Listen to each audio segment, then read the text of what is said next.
Estamos en comunicación con Fran Riva. Él es autista, es no binario, tiene formación en acompañamiento psicológico de autismo y sexualidad, es activista por los derechos autistas y LGTBIQ+. Y la verdad es que un placer poder hablar con Fran. Lo seguimos en redes sociales, es youtuber, tiene su plataforma en YouTube, tiene muchos videos explicativos de un montón de cosas muy interesantes. Fran, ¿cómo estás? Te damos la bienvenida al Delivery a Ushuaia. Sos de Perú, ¿no es cierto? Sí, hola, ¿qué tal?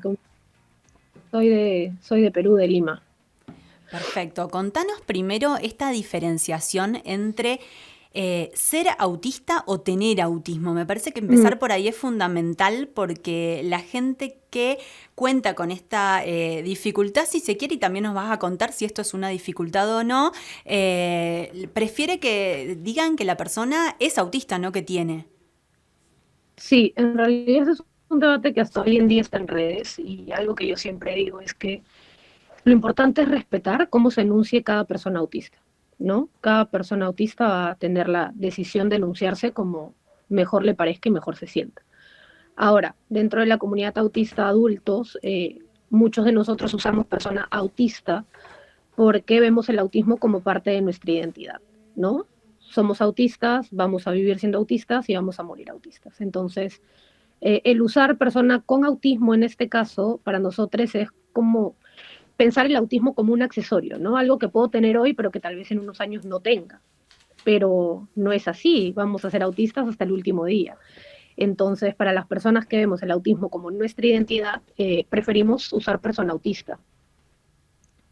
Perfecto, Fran. Sabemos que cada persona que es autista tiene diferentes dificultades. En tu caso, ¿cómo lo vivís? ¿Cómo es tu cotidianidad? Y también por ahí, ¿cómo utilizás esto para tener algunas fortalezas en tu vida cotidiana? Ujú. Sí, definitivamente el ser autista te trae muchas dificultades, como cualquier persona, ¿no? Y no necesariamente por ser autista, sino por vivir en una sociedad que no está hecha para nosotros. Eh, definitivamente, si la sociedad estuviera hecha para las personas neurodivergentes, pues el ser autista no significaría ninguna dificultad, ¿no? Pero como siempre digo, en una sociedad como esta, ser autista es prácticamente que te manden a la sobrevivencia pues sin ninguna herramienta, ¿no? Tienes que aprender todo de cero, cuando a diferencia de las personas neurotípicas, ya tienen un backup de herramientas de sociabilización, pues eh, como integradas, ¿no? Entonces no hay algunas necesidades de aprender cosas que nosotros tenemos que aprender desde cero. Te autoidentificamos como no binario. Queremos Sí, que por ahí nos expliques a los de más de 40, que somos más o menos los que estamos aquí en la mesa. Bueno, los chicos tienen un poquito menos, pero para que nos cuentes un poquito de esto y sobre también este activismo que llevas a cabo. claro. Bueno, lo no binario está dentro del paraguas de lo trans, ¿no? En mi caso yo vivo y me identifico como una persona no binaria porque no me identifico en realidad con ninguno de los dos géneros binarios en la sociedad, ¿no? No me identifico ni como hombre ni como mujer. Eh, pero bueno, dentro de este paraguas, cada persona no binaria también lo vive de manera diferente, ¿no? Y lo expresa de manera diferente. Y bueno, esto tiene mucho que ver como se cruza mucho con mi identidad autista, porque dentro de muchos estudios bastante actuales se menciona que un 69.7% de la comunidad autista se enuncia como no heterosexuales. Y dentro de este porcentaje, entre el 6 y 7% como personas no conforme con su género asignado al nacer. Entonces, como que si nos ponemos a pensar, más del 50% de la comunidad autista pertenecemos a la comunidad LGTBIQ+. Fran, ¿cómo te va? Gonzalo Zamora te saluda desde acá. Hola. ¿Y cómo es en términos personales? Digo, ya cada vez que se hace alguna reflexión por parte de alguna persona no binaria de la dificultad que la sociedad le presenta para poder expresar su sexualidad libremente, siempre el relato es que es difícil, muy difícil, que muchas veces es traumático, que la discriminación está a la orden del día. ¿Cómo es en tu experiencia y seguramente el trabajo que vos realizás como militante de los derechos de las personas autistas, pero también, además del colectivo LGBTIQ+, para poder salir a la vida y decir, bueno, yo me identifico de esta manera? Bueno, en mi país, aunque da pena decirlo, es súper difícil, porque acá no tenemos ninguna ley, a diferencia de otros países de Latinoamérica o del mundo.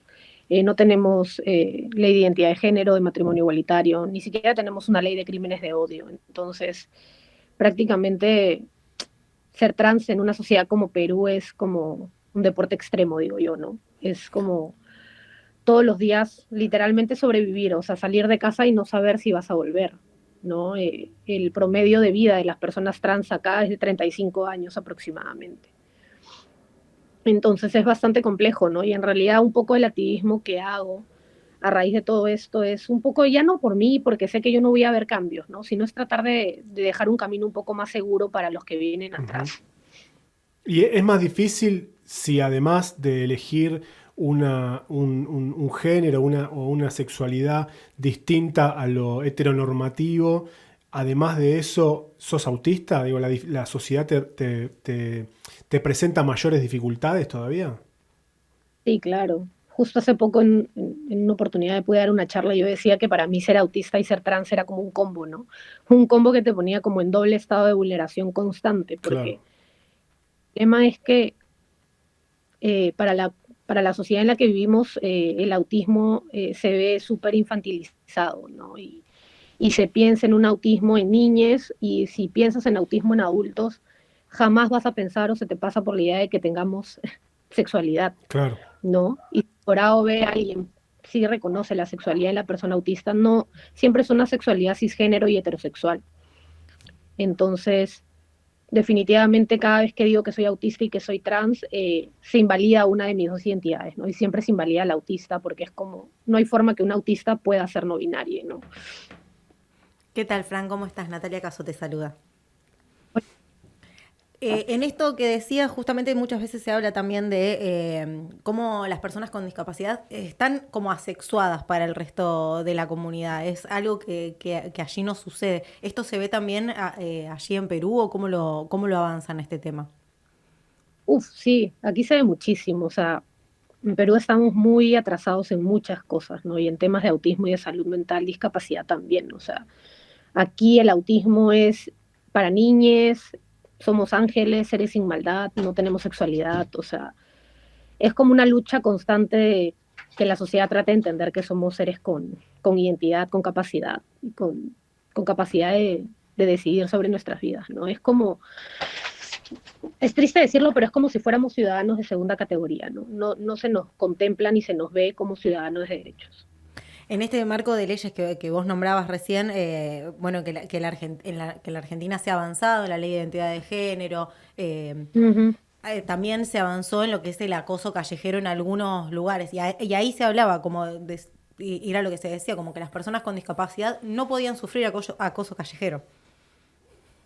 Sí, algo que que siempre menciono y cuestiono mucho es el tema de, como en esa sociedad, quiénes somos sujetos de ser deseados, ¿no?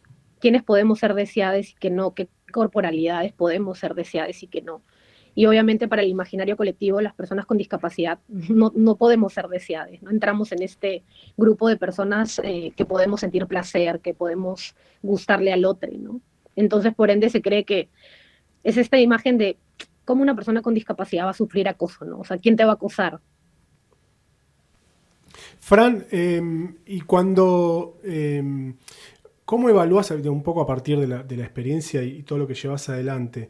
eh, lo que tiene que ver con cuando nosotros, digamos, o cuando alguna persona puede llegar a ver en otra persona tal vez alguna dificultad en el habla, o tal vez algún gesto que se pueda llegar a considerar raro o extraño. Digo, ¿qué crees que hace falta ir modificando en la sociedad para que ese tipo de situaciones no se presenten tan cotidianamente? Porque me imagino yo que debe pasar seguido y a la comunidad de personas con autismo le debe pasar seguido, que es que cada dos por tres, solo con algún gesto les hacen notar que los están discriminando, digamos, ¿no? O sea, solamente por tal vez alguna forma de reaccionar frente a algún gesto.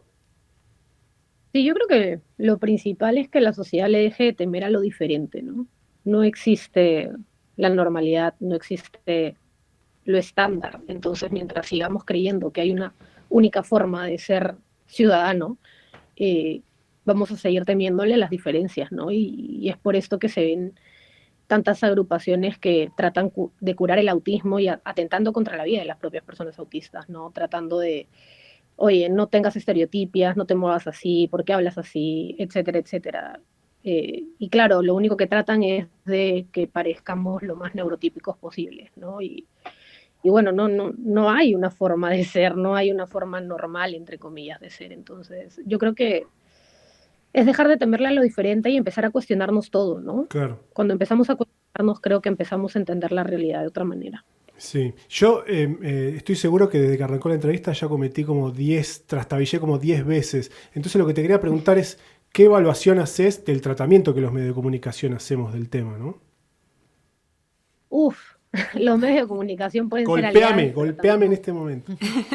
pueden ser súper destructores también, ¿no? Claro. Y no todos lo hacen a propósito, ¿no? Es que no hay información sobre autismo.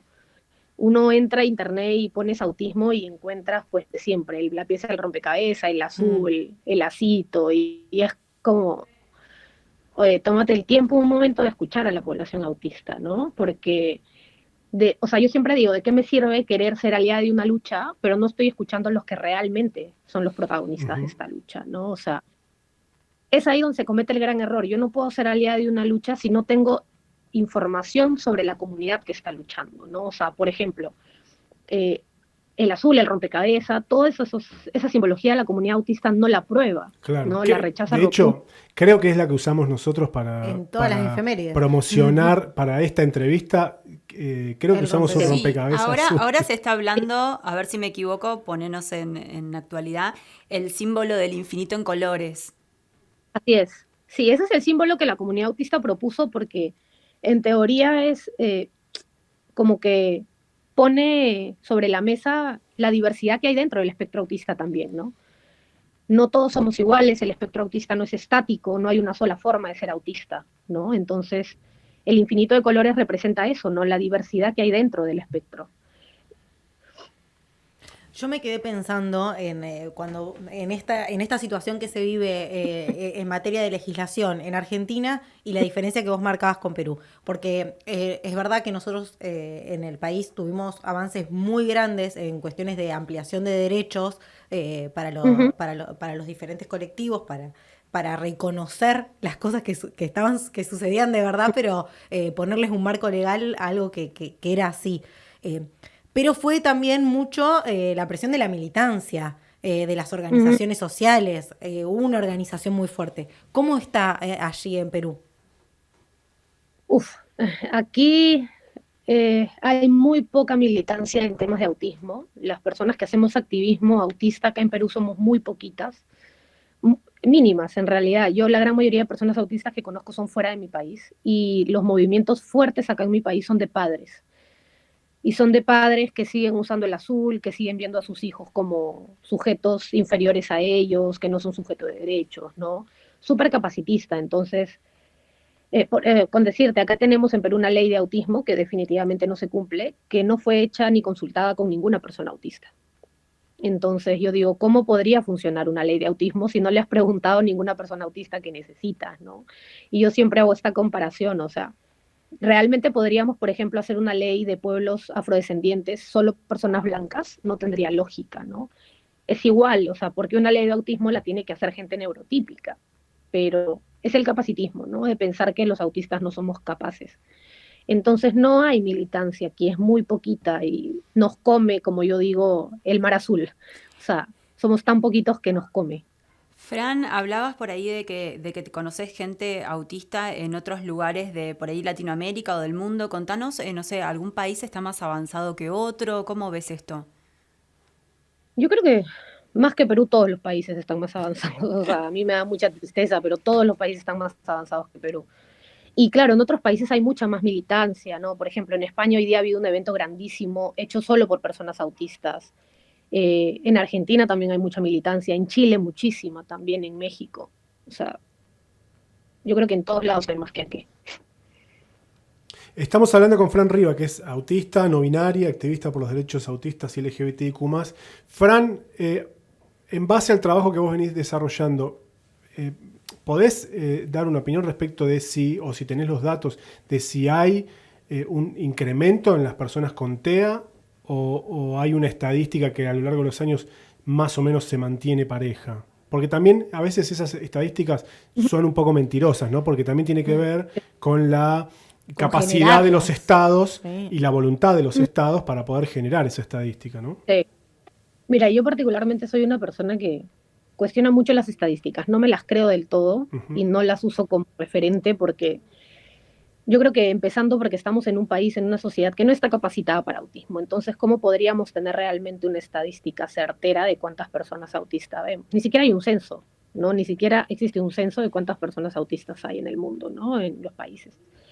Definitivamente sé que hay un incremento, no tengo la cifra exacta ahorita, pero sé que hay un incremento por el tema de que se está hablando un poco más de autismo, ¿no? Y bueno, habemos muchas personas adultas que estamos recibiendo nuestro diagnóstico de adultez porque lo estamos buscando por nosotros mismos. Pero no está mapeado como realmente debería estar mapeado, ¿no? No se sabe a ciencia cierta cuántas personas autistas hay. Fran, por ahí para alguna persona ya adulta que se siente extraña, que por ahí no encaja, o por ahí no vas a poder explicar vos un poquito mejor qué es lo que se siente para que pueda llegar a buscar algún diagnóstico, qué sensación es la que puede estar teniendo y decir, me puede llegar a estar pasando esto.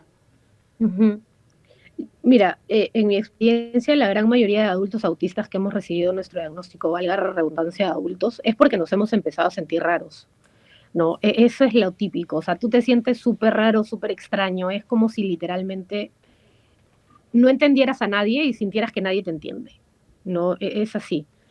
Y te empiezas a ver reflejada, pues, en otras personas que sientan lo mismo que tú, ¿no? Por eso yo siempre digo cuando me preguntan ese tipo de cosas, es, si empiezas a sentir como extrañeza, conversa con gente auti, ¿no? Y vas a empezar a sentir como pertenencia o no, como que reflejades, ¿no? Yo siempre digo que eso es como, para mí lo más importante, verte reflejada en el otro es como el punto de partida para saber si pertenezco o no a esta comunidad.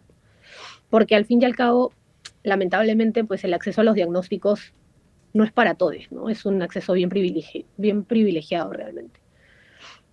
Sí, aparte que para llegar a un diagnóstico tenés que tener la posibilidad de realizarte ciertos estudios de conducta, Claro. tiene que haber ahí un sistema de salud que te colabore para Un poder... acceso, claro. Sí, la verdad que sí.